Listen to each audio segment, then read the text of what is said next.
Hi, in this clip I'd like to talk a little bit about science and claims and inquiry. Philosophers of science argue, and most scientists agree, that scientific knowledge is not the only kind of knowledge. Scientific inquiry is not the only type of inquiry, and the rationality required of science is never truly captured by any one particular logical model, whether deductive, inductive, abductive, and so forth. Scientific claims and theories are fallible and revisable. Scientists are often not entirely objective and impartial inquirers. The social context in which science is conducted affects not only what questions are worthwhile asking, and not only what solutions are produced, but even what results are produced. Even so, it does not follow that there is no such thing as objectively stronger or objectively weaker evidence, objectively better conducted or worse conducted inquiry, objectively true or false scientific claims and theories. This is simply not true. A knowledge claim, any kind of knowledge claim, is objectively true if things really are as it says, false if they are not, irrespective of whether anyone or everyone believes that this is or is not a true claim. Evidence is objectively better or worse depending on how supportive it is of the claim and how independently secure and comprehensive it is, irrespective of whether anyone or everyone believes that this is or is not strong evidence.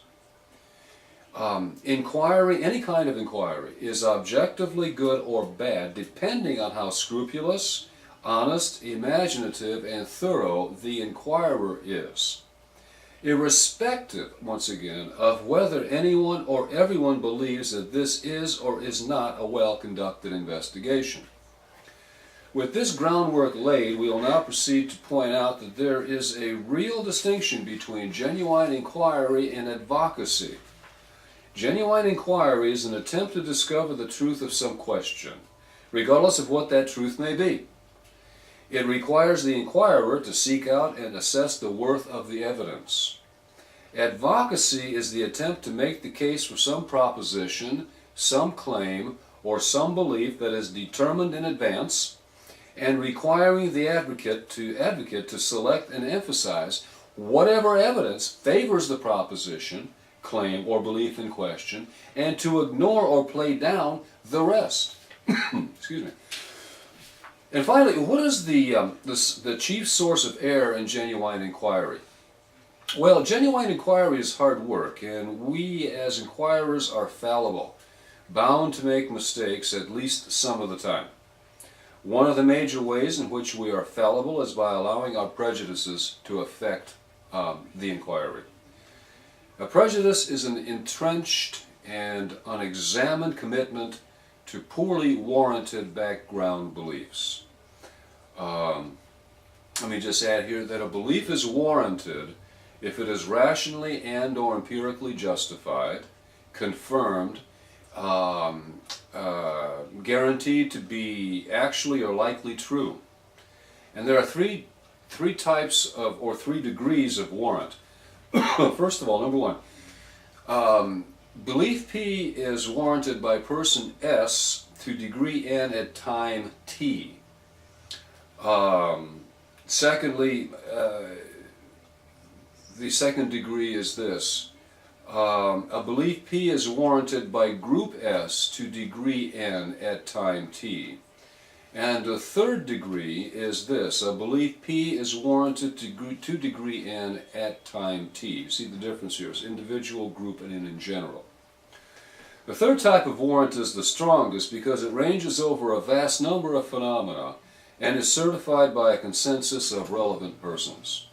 For example, the theory of gravity is warranted by all scientists and non-scientists, I might add, to all degrees at all times. Most of our beliefs do not carry the strength of such a nearly absolute warrant. Okay, getting back to this. Some of the many kinds of prejudice are stereotypical beliefs about women, non-white persons, persons of alternative sexual and social preferences, and persons adhering to apparently dangerous religious, theological, or political beliefs. All of us are subject to prejudice. Even philosophers and scientists are sometimes slow to recognize, or quicker than one might like to dismiss, the worth of certain ideas and ways of thinking, and sometimes both have been quick to accept poorly warranted claims about sex, race, politics, and religion because of prejudice.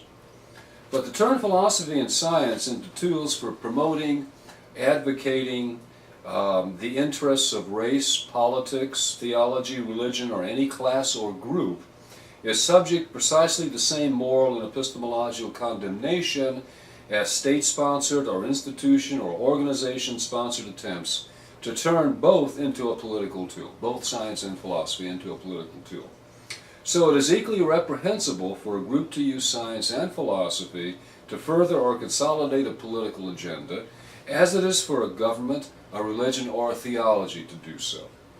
A community of advocates in which persons must negotiate with each other about just whose perspective should prevail when facts are being contested or determined is a terrible substitute for a community of inquirers, all of whom do their best to discover the truth of the questions that concern them, whether the truth advances their interests or not.